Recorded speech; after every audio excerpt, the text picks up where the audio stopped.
சொன்னங்கள்ல இந்த கதாநாயகன் இதை சொல்லாதீங்கடான்னு பல தடவை சொல்லிட்டேன். ஏன்னா என் பொழப்பு கெடுக்கிறதுக்கு இதெல்லாம் சொல்லாதீங்க. ஏன்னா நாங்கள் கதாநாயகன்லாம் பண்ணியிருக்கோம், 4 படம் பண்ணியிருக்கோம். அதுக்கு அதெல்லாம் காலங்கள் போயிடுச்சு, 30 வருஷம் ஆயிடுச்சு. இப்போ போய் சொல்லிக்கிட்டு இருந்தோம்னா ஒருவேளை பார்க்குறவங்க ஓகே ஒரு கதாநாயகன் தான் செய்வார் பண்ணுறது, இதுக்கு வரப்பட்ட இருக்கணும் அப்படின்னு கூப்பிட விட்டாங்கன்னா ரொம்ப போயிடும். எனக்கு 71 வயசு ஆகுது. ஒரு 10 வருஷத்துக்கு முன்னாடினா எனக்கு அவ்வளோ தெரிஞ்சிருக்காது. இருந்தாலும் ஃபஸ்ட்டு டைம் இன் மெட்ராஸ் நான் ஸ்வெட்டர் போட்டுட்டு சுற்றுறேன். எனக்கே புரியல என்னடான்னு பார்த்தா ரொம்ப குளிருது எனக்கு. பார்த்தா ஃபீவர் எனக்கு. இதெல்லாம் வச்சுக்கிட்டு சாமி நாங்கள் கூப்பிட்ட பிள்ளைய எப்படிப்பா போகிறது அப்படின்னு யோசனை பண்ணேன். இருந்தாலும் சரி நீயே வண்டி அனுப்புன்னு அவன் தலையில் கட்டி விட்டேன். அதுக்கும் அனுப்பிச்சிட்டான் வண்டியை வேறு. என்னடா வந்தே ஆகணும் போல இருக்கேன் இப்போ நம்மன்னு சரின்னு வந்துட்டேன்.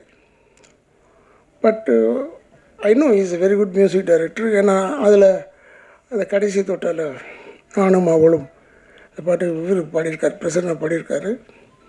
அதில் நானும் ஸ்ரீஜா அவர்களும் நடித்திருக்கிறோம். இவர் சொன்னங்கள்ல இந்த கதாநாயகன் இதை சொல்லாதீங்கடான்னு பல தடவை சொல்லிட்டேன். ஏன்னா என் பொழப்பு கெடுக்கிறதுக்கு இதெல்லாம் சொல்லாதீங்க. ஏன்னா நாங்கள் கதாநாயகன்லாம் பண்ணியிருக்கோம், 4 படம் பண்ணியிருக்கோம். அதுக்கு அதெல்லாம் காலங்கள் போயிடுச்சு, 30 வருஷம் ஆயிடுச்சு.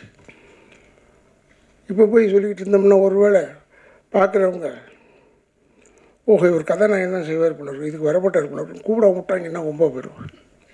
அதுக்காக சொல்கிறேன். இவ்வளோண்டு அவன் ஒரு கதை சொல்கிறான் என்கிட்ட, 2 கதை சொன்னான்.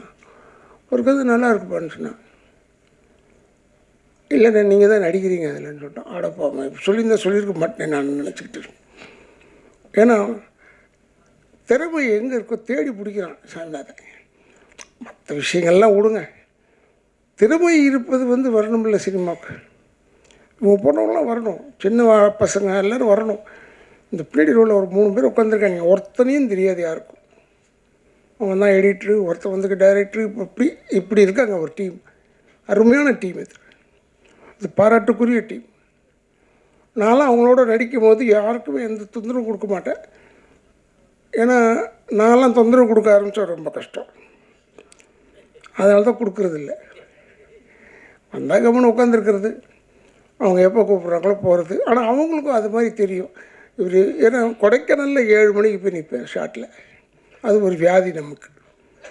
அதனால் 7 மணிக்கு நின்னோம்னா கரெக்டாக சாயந்தரம் 5 மணிக்கு 5:15 விட்ருவாங்க. என்ன தொல்லை கிடையாது.